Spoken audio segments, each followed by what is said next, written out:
Okay, we will start by talking about the needs of our church family and the prayers that we have and concerns. Talk with Pat LaFera earlier this evening, and she's doing okay. Has been hurting, but things are progressing. She's a little bit behind where the doctor wants her to be, but she's to see the surgeon in 2 weeks. Told him the nurse said that this doctor doesn't like her out and running around for 6 weeks, and so she's going crazy. And so she sees him in 2 weeks, and maybe they'll shorten the time because she's kind of getting a little bit, cabin fever or something that way. So that tells me she's doing pretty good. But we do want to be very much impressed. She was asking about Gary Davis Owen, and I was hoping I'd see Gary here tonight. He still may walk in, but he's had a cold, and he's been afraid that he would come around here blowing his nose and coughing, and everybody think he had the plague. So he has stayed away, and he hasn't given it to his dad yet. So, but we do really want to be concerned about this. So that was one of Pat's real concerns. Patricia is watching. Patricia, thank you for letting me know about Heavenly. They've had to take her back to the emergency room a couple of times. She has bronchitis and not doing well, but Patricia just told me, she says, I'm a little stiff, but I'm doing okay. So we're delighted about that. I don't know. I didn't get a report from Patricia about how Rosie's doing. Michelle has been taking care of her, and Rosie's acting and as if in every way she really is ready to go, and not wanting to eat, not wanting to drink, just probably depressed or whatever else. But Michelle was here and just wanting us to pray for her mom, and so we're really, really very glad about that. Gwen texted us that her dear friend that we have been remembering, Brandy Nelson, it's actually a hyphenated last name, but the one that has the brain cancer has metastasized, I think, into the lungs. Brandy went through surgery at MD Anderson to deal with the brain cancers, and Gwen did not know how effective the outcome was or what the prognosis will be, but we do want to add her to the list. That's one of those concerns that we want to be mindful of. Praying for Linda and for her return trip the 1st of December. 8th and 9th of December. Still scheduled right now for a chemo treatment, but you're hoping maybe that'll be set aside? Well, I'm just not sure I want to do it. Okay, because it's really debilitating and robbing of such vitality and such life. Leonard got a beautiful, sweet text, personal text from Chris Wani, our brother in white, our Christian brother who's been out of prison now for about 10 years, I think. 8 years. And he wrote a personal text letting us know where he is, and I've asked Leonard or Linda to read what he wrote. This is a beautiful testimony. Now, when this guy was sitting at my table, he came to us as a practicing, full-fledged Native American Indian, still doing the Native American kind of religion. And Kairos brought him to Christ, which is not a violation of, the Great Spirit up there takes on a face, and it's really done that way. But I just was absolutely moved by what Chris wrote and what he testified. Linda, are you going to read it for us? Okay. As I sit here, I'm truly amazed at the love showed and shared while I was in my battle to live. I have been home 2 weeks now, slowly recovering and making a slow progress on a daily basis. Touched by the love shared during this time, I had lots of time to think and reflect and rethink many things. One of my brothers used to tell me all the time, progress, not perfection, get you where you want to go. Being in that hospital, feeling alone, like you could never imagine, not realizing I had an army of supporters. I cried when they told me I was getting vented. And then I was in a peaceful state. I said, God, I'm in your hands, and whatever you choose, I'm at peace with it. I'm getting better, and many thanks to all who took the time to pray for me and my family in my time of struggle. Then goes on to say, my pit bull Apollo was crying to see me when I came home. It took two people to hold him back. He wanted to be with his dad. Yeah. That's from Chris. Love and respect. Yeah. That's from Chris Swanee. And to hear him talk like that and then this is going back 9 or 10 years. Were you the rector for that? Okay.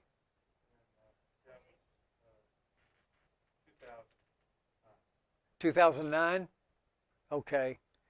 Because as I've shared with you before, yeah, 12 years. Chris was the one that was sitting at our table when Saturday afternoon the warden came and pulled him out of the Kairos, and then when he came back, he's teared up, he is sad, it's just obvious something's wrong, and so we asked him to, Chris, what's happening? He said he was set off. He was up for parole, hoping like crazy to get out, and he was devastated.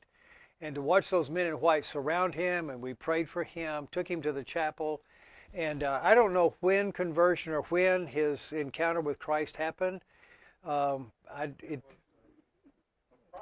process that happened. He got involved in prayer and share on Monday nights and just continued that way. And now you listen to his testimony and his awareness of how God has been operating in his life. Driven down from Dallas. Yeah, comes down from Dallas to be part of the team. Has he been able to go back into prison? He's gone in for closing, yeah. Oh, for closing, but still not on team or. He has to come on the team. Okay, and I know they got to go through some hoops to be able to actually go back inside as a team member in a place that they had once occupied as a prisoner, but as a resident. On the outside. Yeah, Getting stuff ready. yeah, Cookies and all of it. yeah. They're part of that support team that goes on. So, but I just love that. So I was moved by that testimony because my memories of Chris froze and is stuck in our Kairos experience, sitting at my table, and those vivid moments when he comes back so vulnerable, so hurt. And to hear where he is now is just a pilgrimage that I didn't get to see unfold, and I don't think I've seen him. And I haven't missed that many Kairoses, not because that was not my choice. Come to closing. Yeah, okay, he would come to closing, okay. But thank God for that. Pat LaFera missed the prayer time, but she's here. Okay. Well, we're still in prayer time, Pat. We've already talked about you, so cover up your ears.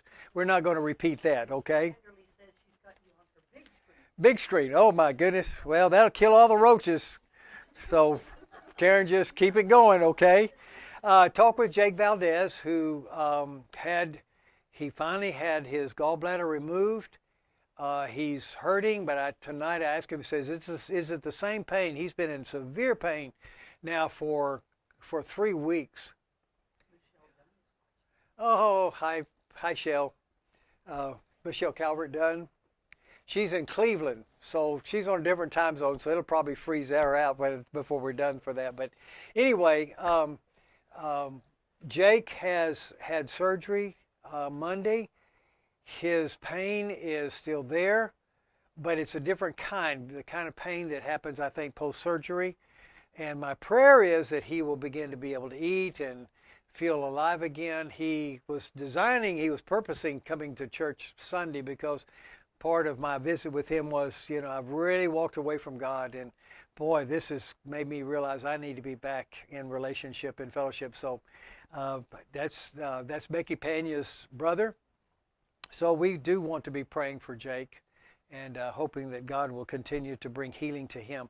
I have not heard from the Hasties this week or even last week, and so outside of the fact that I knew that they're still going to San Antonio, and she is receiving treatment, and she and Mary Jo have some neuropathy issues that are going on, and so and they've talked, and so there's some mutual support from fellow soldiers that are happening right now and continue to do that. But yeah, and so our neighbor found something that works really good for her, so she's sending it to her, and that we're very, very grateful for that.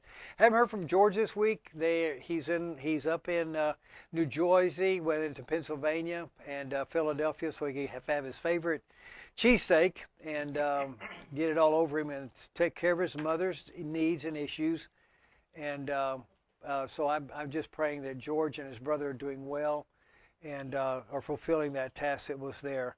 Um, She's been on Facebook the last 2 days, and there's nothing about okay, anything bad. okay, good. Georgia, okay, Gloria's been there to keep great. Thank you. I don't do Facebook.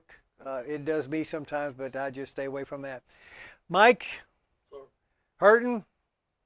I took that pad off, Billy. Okay, It has not having any effect on me.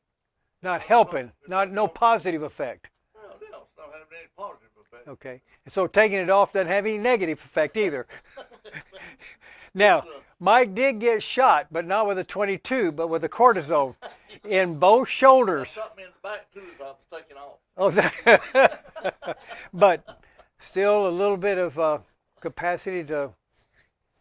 We're gonna email the lady that does the programs Okay, tonight so she can respond tomorrow. okay, What we're gonna do since nothing's working. okay. It's been 6 months. This all started in April. Wow. All since April, showing to everywhere in the world.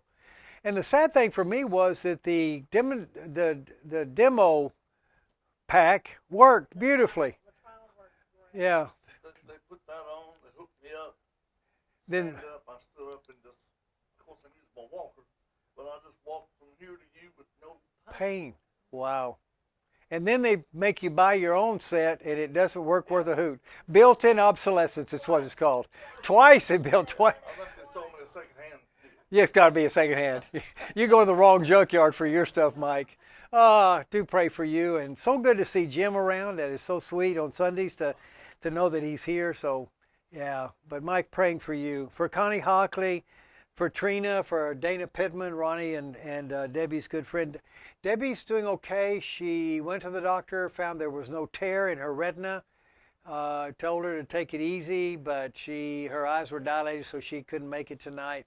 But she sounded very hopeful. She and Ronnie are going to be driving to Delaware sometime before Thanksgiving gets here, so we're trying to figure out sort of a way of piecing together maybe one of the anchors, the newsletter, so that while she's gone, we can get it together and email it to her, and then she can turn around and send it out and all that kind of stuff. So we're working on some things like that. Otherwise, we just will not have a newsletter for 2 weeks while she's gone.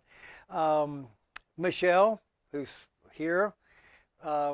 Michelle, we've been praying for you and praying that God will have a way of taking care of that cyst. I think you told me that it may not be cancerous, but it still is impinging on the nerves that connect both her hearing, her auditory, and the nerves, I think, in her cheek and this sort of thing. But it can cause her to be dizzy, migraine headaches, and stuff that way. So we continue to pray so much for Michelle. For Vicky and her son, Rick's doing as well as can be expected. Okay, and having you around to crack the whip doesn't help, but doesn't hurt either, does it? Okay, good for you. I really am so glad about that. Ben's brother-in-law, who died, they're having services Saturday at 2:00 at First Baptist Church. They were members there, and kind of a visitation viewing or something is at 1:00. And then the funeral service will be there. He's to be buried back over in, I think he said Mississippi. But so the funeral service is there if you want to go and support Ben. His sister, Mary Kay, is the one who lost her husband. We were praying for him, but it was just really sad how he was without blood supply. They thought it was his heart, and it turned out that the intestines were not receiving any blood supply, so that when they opened him up, they found out they were dead. And so they just had to close him back up and just wait for him to die. And it was really a sad, unexpected, surprising diagnosis that they could not tell until they had opened him to try to figure out what had happened with the bleeding and everything else. So the family's sad about that, but we do pray for them. The funeral is Saturday down at First Baptist, and Ben will be there, and his sister and the family, so we do pray for them. Bill says it is a tumor, even though it's not cancerous. Yeah, it's a tumor, not a cyst. It's a tumor, but though it's not cancerous. I remember the not cancerous part, but didn't know what the label of the thing was. So it's consequential enough to kind of disable her, but she's got to find ways of telling her girls and keeping them posted without making it sound too scary. But she's sitting on top of it and looking for some ways of coming to terms with this. May ultimately have to have surgery, but that's precarious. So finding out if there's other ways of doing it, maybe with some radiation. I'm not sure what the protocol is going to be, but Michelle, we're praying for you. And I'm so glad. I'm glad that I don't have to look at you. And I'm so glad that you're having to look at me. Turnabout's fair play, girl. So just have at it. Any other prayer concerns that you would raise so much? I mentioned Mary Jo. Not enough. Okay. Yes, Linda. Leonard and I are going to be out of town this weekend, so just prayers for safe travel. Yeah. Okay. Las Vegas, here we come. No, Abilene picked up the canning. Abilene picking up what? The canning that I did. Oh my gosh. You and your family got together and did a lot of canning. And so pray for Leonard as he tries to enjoy canned food. Beggars can't be choosers, Leonard, but y'all are driving up to Abilene, make it a 2-dayer or a 3-day, going to stay over for a little bit? Driving up Saturday, coming home Sunday. Okay. Be safe. Linda's sister from Albuquerque. Right. Y'all going to meet, that's sort of halfway? Yeah. Okay. Well, yeah. Okay. So y'all meet there. And do you have family there, though, too, or you just... My sister-in-law and nephews. Okay. So y'all have a gathering place for that. Oh, that's neat. That is so neat. Good. Okay, we'll miss you. Don't watch this, okay? Judy will have to teach us when can. Yeah. Right. Oh, my goodness. Any other prayer concerns or praises or anything like that that you with? Yes, Vicki. Okay. And so did Shane. Shane's got a big Rudolph the Red-Nosed Reindeer that I never even saw till he made me look at it. But have you gotten the no results? Okay, I'm counting on that being good. Okay. Yes, our neighbors, Harold Shockley and Tony, our next door neighbor, and then we talked about Sandra Pratt, who has been very helpful, sharing where she is with and helping our others that are going through the same thing she is with chemo and cancer and everything else that way. Yeah. Head coverings and everything else that goes with that. Polly got finally a report of what's been happening with her. Rhonda, you still got that spot that is not going away? Spider bite, whatever it was, we don't know, but oh boy. Okay, that's a concern. Still cannot identify what it is. Oh my goodness. So sorry about that. Okay, let's take a moment to pray, and then we will do our Bible study from Genesis chapter 24.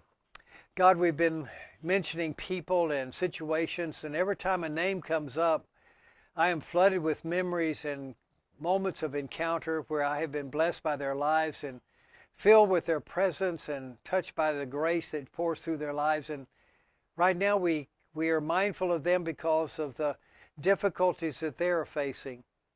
God, we don't know what else to do but to pray for them. And in some mysterious fashion, that simple obedience to be in prayer for them is part of your resource and part of heaven's resources to bring hope, to bring peace, to bring a sense of connectedness, as Chris Wani shared in his post today.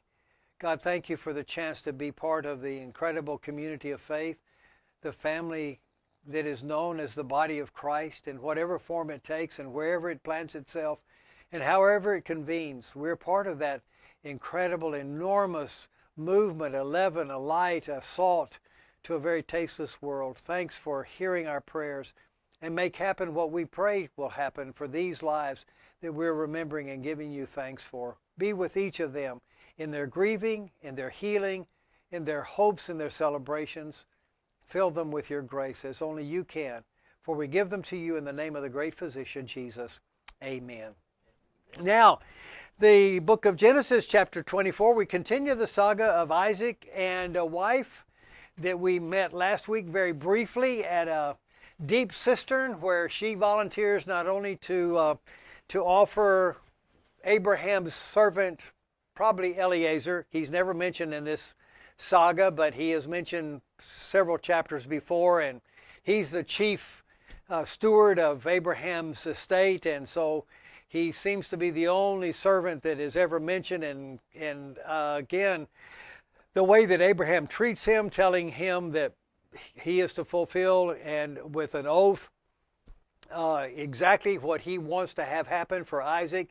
He sends him on a pilgrimage back to his home territory to find a wife for his only son, born into his later years, and with some very special instructions. And we looked at those special instructions last week. Now, what we're fixing to read tonight, beginning in verse 28, is it's almost like I say, well, we've already read this before. What's going on here?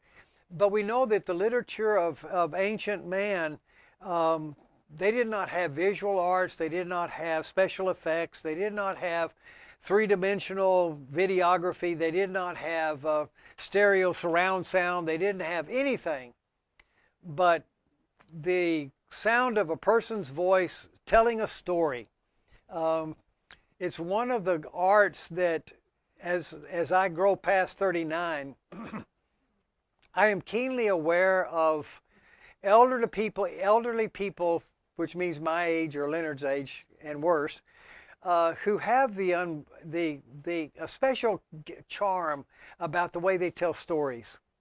Because, you know, I remember the first television that I ever saw was black and white. And it had bars that rolled through it and kind of fuzzy, and, you know, it wasn't terribly attractive now. And I just get obsessed and incensed when that color and that television goes blink on us. You know, it's just a unforgivable sin. And boy, I remember my early days watching something that my children wouldn't take the time to even look at. It wasn't worth their time to look at. So, you know, and yet I remember the stories. I remember listening to my grandmother sitting around the fire Christmas time, telling stories of her early years, and my grandfather that I never met that was gored to death by a bull in a corral in San Marcos, and about a fisticuffs down on Main Street of Wimberley, Texas, and jumping on the back of a rancher in Wimberley, and him slinging her to the ground and drawing back to slug her with his fist, and when he realizes it's a woman, hearing my grandmother Bill say to him, "You go ahead and hit me, you're a coward through and through." And she was so proud of that moment, you know, and she could tell stories, and I could see them coming alive. Now, when I listen to my boys that's been raised on color television, I mean, they just, you know, I just get bored in the first 5 minutes, okay? It's just hardly worth doing that. I'm being a little bit facetious, but what really was the art form of telling stories was to repeat it in a detail with, it's almost like you kind of told the story, but then you'd tell it again and there's some new details added. It was one of the ways that they were charmed and were, and that the stories became memorable. So tonight is a very premium example of using that literary device.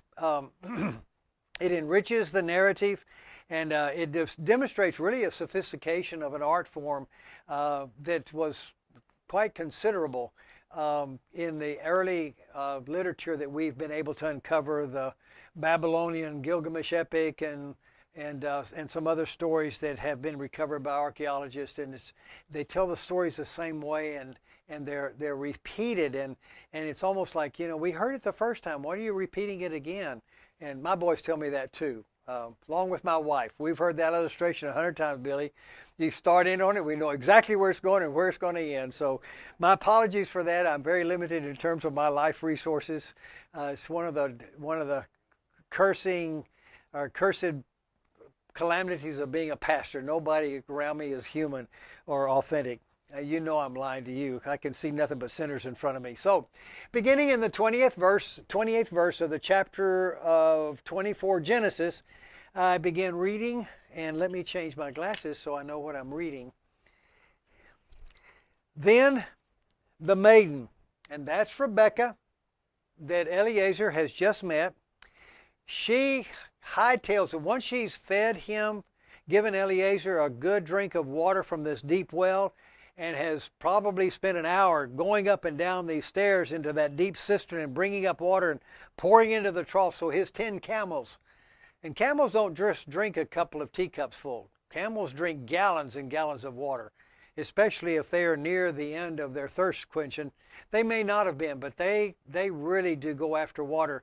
And she has carried up pot after pot after pot on her shoulder, emptying in the trough that they fed animals just outside this cistern until the camels were satisfied. And once she's done, I can't believe she had enough energy to run, but that's my issue and not hers. She runs and told her mother's household about these things. One of the kind of implied issues here is that while she lets Eliezer know who her daddy was, he's not present in this story. It's almost as if he were deceased. Rebekah runs to her mother. Her mother and her brother Laban are the two that are mentioned over and over again.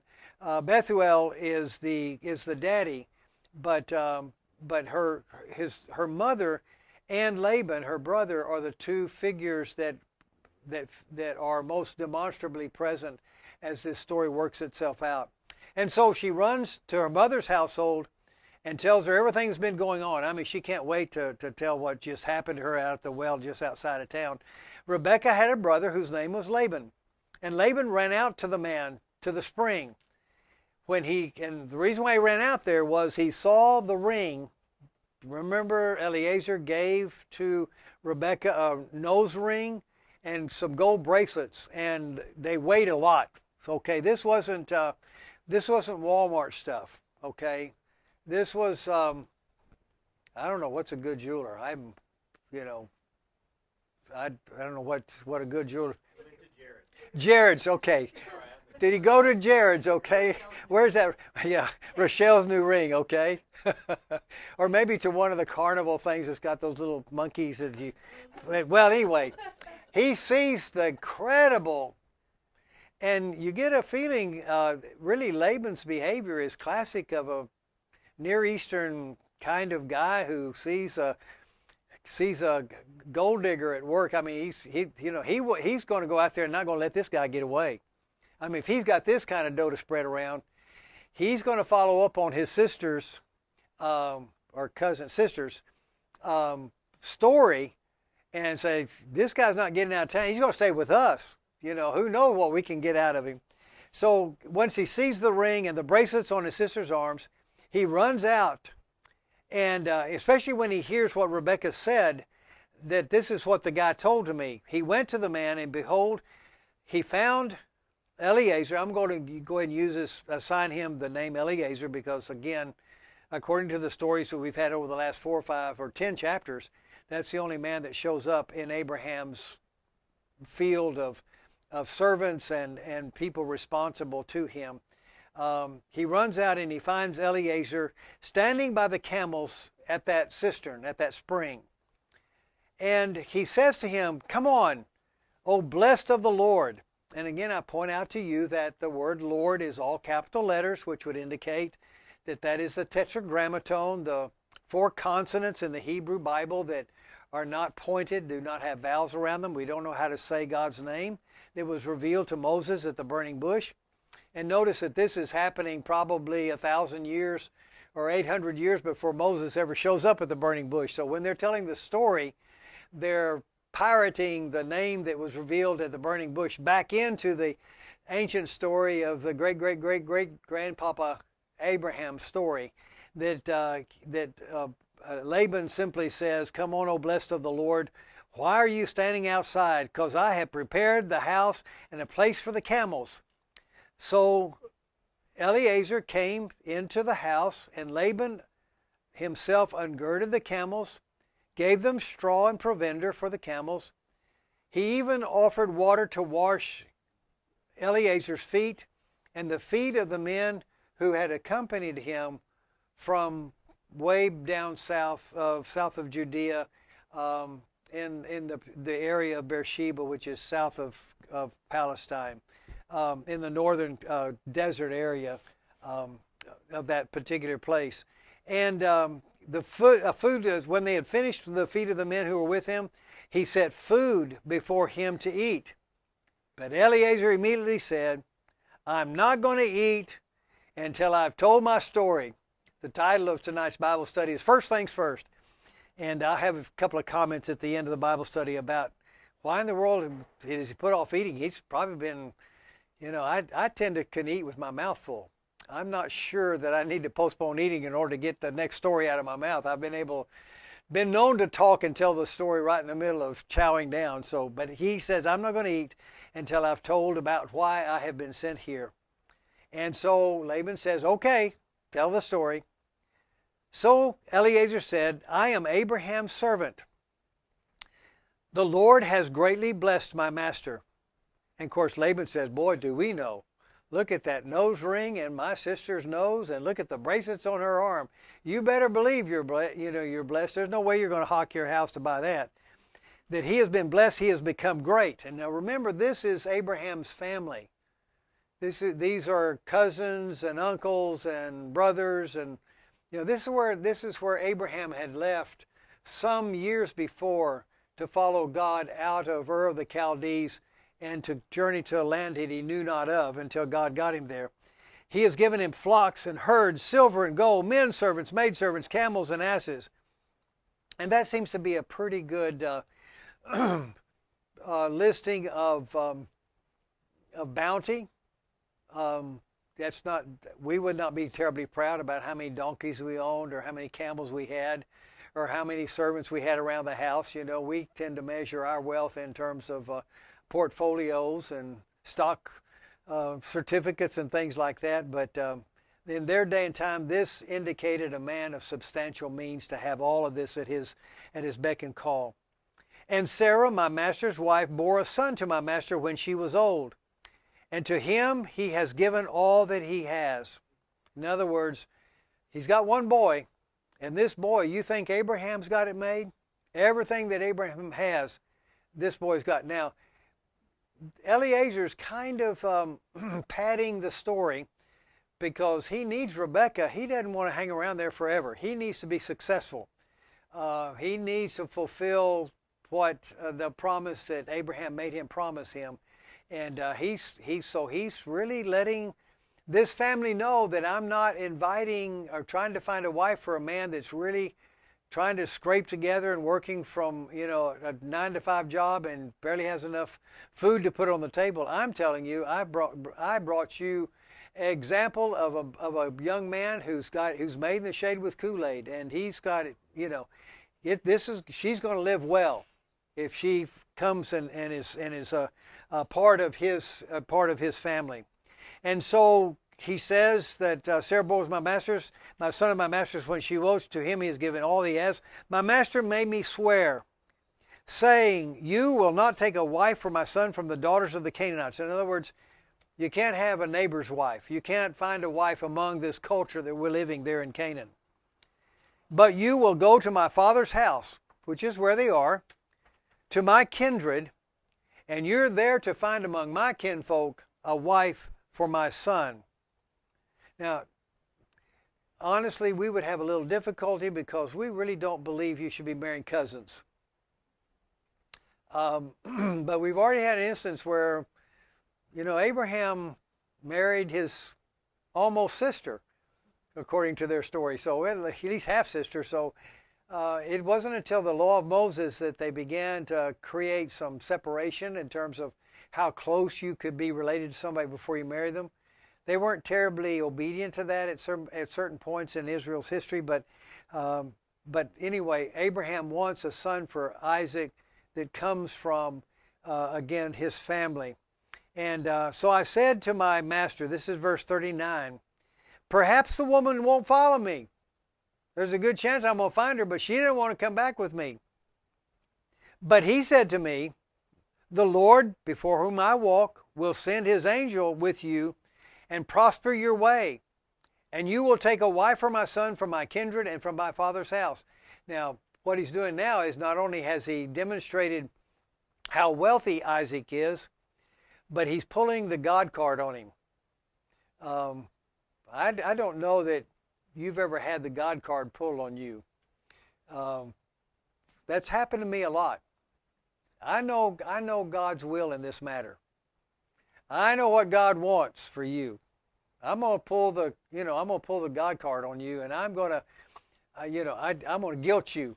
I'm gonna tell you that you've got to do what I'm asking you to do because this is God's will, and I know what God's will is. And so I'm tempted to do that sometimes for people, and it's inappropriate. But here's a place where Eliezer's really saying, this isn't Abraham's little kind of conniving.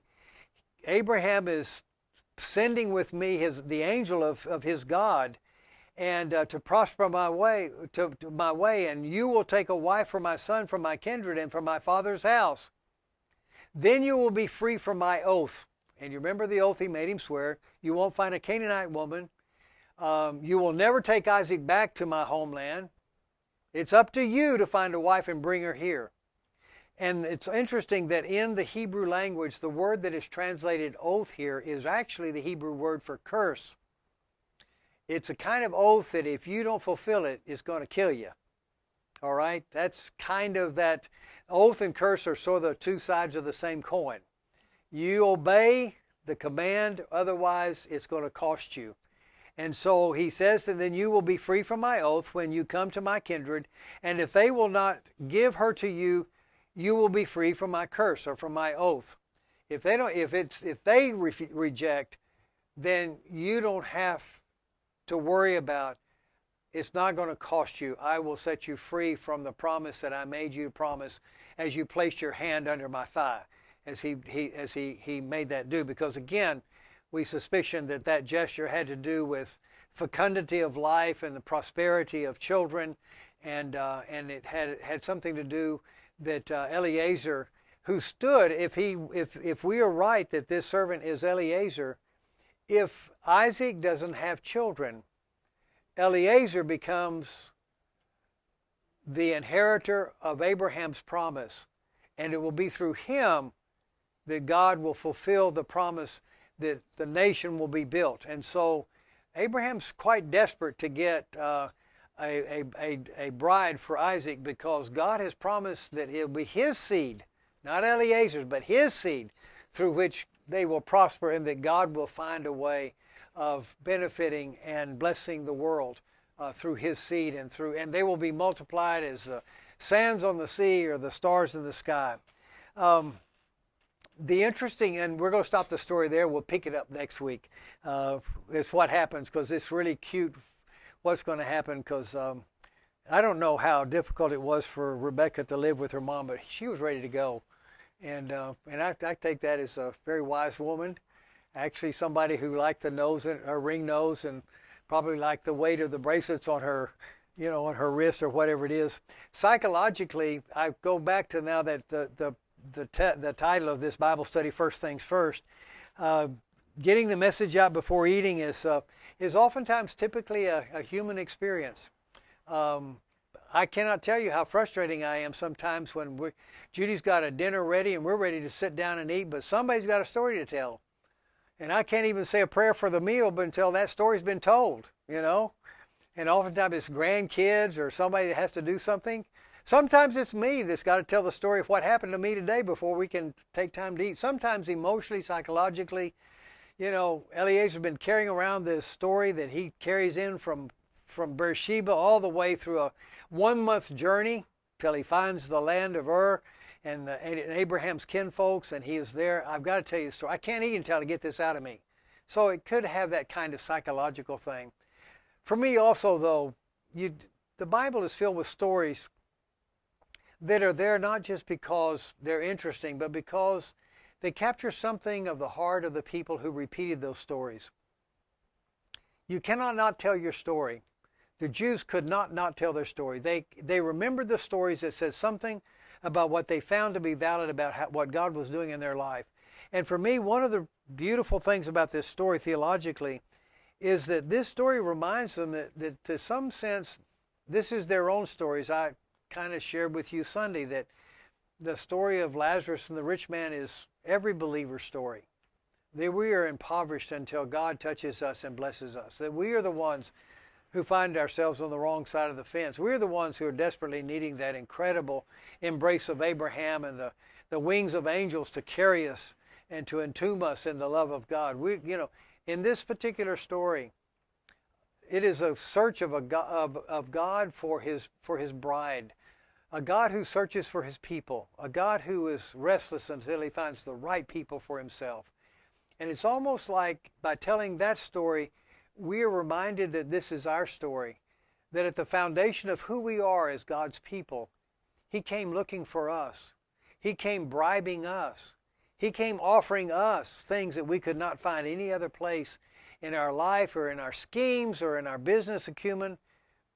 We found in God a blessing and a promise that we could never have created for ourselves or identified or secured in any other way. I think this story is interesting because whether it is a people that was brought out of Egypt or a grandfather, a father of a nation that was brought out of Ur of the Chaldees, whatever it is, it's always God who is taking the initiative to make sure that their journey of faith is hounded and blessed and is empowered with a God who goes before them, who finds them, who brings them back to himself, who consummates a life of a beautiful family that is going to bless the world ultimately through the one child born of the King David, whose name, the Messiah, is Jesus for us. And we're creeping up towards the Advent season and towards Christmas, and remembering that with all the other gifts and all the other things that we think is going to really just sort of nail it down for us and make it good, whether it's another cowboy victory that'll probably come sometime next year, or whether it's hitting it great on some business proposition we're working, or whatever it may be. Ultimately, those of us who by faith have come and joined the pilgrims to the cradle understand that in the helpless moment of God's love, there is offered to us abundance. There's offered to us promise that we can find no place else. And so it's a beautiful story. We'll finish it or move it along next week. So I'm always open for a question, but from the looks of you, I'm just going to have to pray and get rid of you. And I'll go by and I'll wake every one of you up to get rid of you so that you won't be sleeping here. We can do that. So I'm just delighted to see you.